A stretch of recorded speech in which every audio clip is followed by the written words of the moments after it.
जय महाकाल मेरे प्रिय सनातनियों, आजकल आपको पता है सोशल मीडिया यानी यूट्यूब पे एक चीज़ चल रही है आर्य समाज वर्सेस इस्कॉन का, जिसमें एक साइड से राहुल आर्य वीडियोस बना रहा है तो दूसरी तरफ से इस्कॉन वालों में जो खास आदमी है योगा ऑफ लव, वो इस्कॉन की तरफ से आके वीडियोस बना रहा है कि भाई मेरे से डिबेट करो, ये करो, वो करो।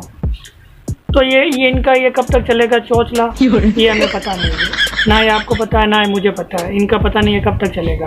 पर योगा ऑफ लव ने क्या कल एक वीडियो बनाया था जिसमें ये बोला था उसने, प्रभु जी ने अपनी वीडियो में ये बात बोली है कि जहाँ पर बाइबल खत्म होती है वहाँ से भगवत गीता शुरू होती है। जहाँ बाइबल खत्म होती है ना वहाँ से भगवत गीता शुरू होती है। So it's the sequel of the Bible. तो ये उन्होंने कुछ अलग नहीं बोला है, महाभारत में ही लिखी हुई बात है। महाभारत में एक बड़ा अच्छा कथन आता है, यद इहास्ति तद अन्यत्र यन्ने हास्ति न तद क्वचित।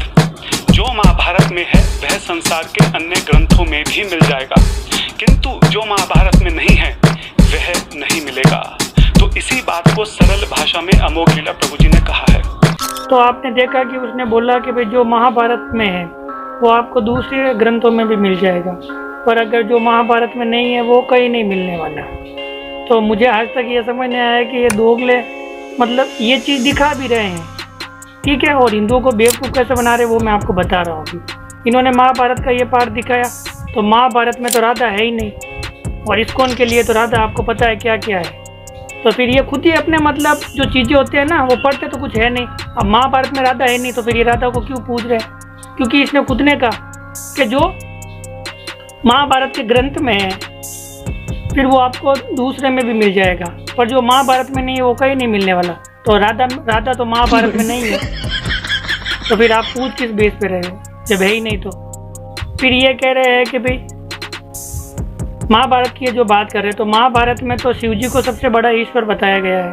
अनुशासन पर्व में वहाँ पे जो ये कृष्ण भगवान है वो वरदान लेने जाते हैं और फिर उनको पार्वती जी और शिव जी वरदान देते हैं, जबकि इस्कॉन के लिए तो ईश्वर सबसे बड़ा कृष्ण भगवान ही है।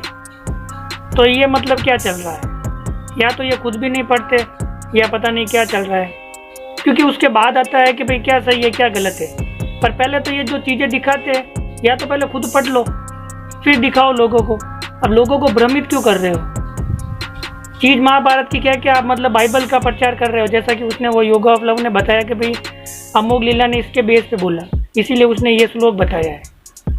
तो मतलब दोगलागिरी क्यों कर रहे हो? फिर उसमें तो राधा भी नहीं है, तो फिर आप तो राधा को पूज रहे हो। महाभारत में तो शिव जी को सबसे बड़ा बताया गया है, पर आप तो कृष्ण भगवान को मानते हो।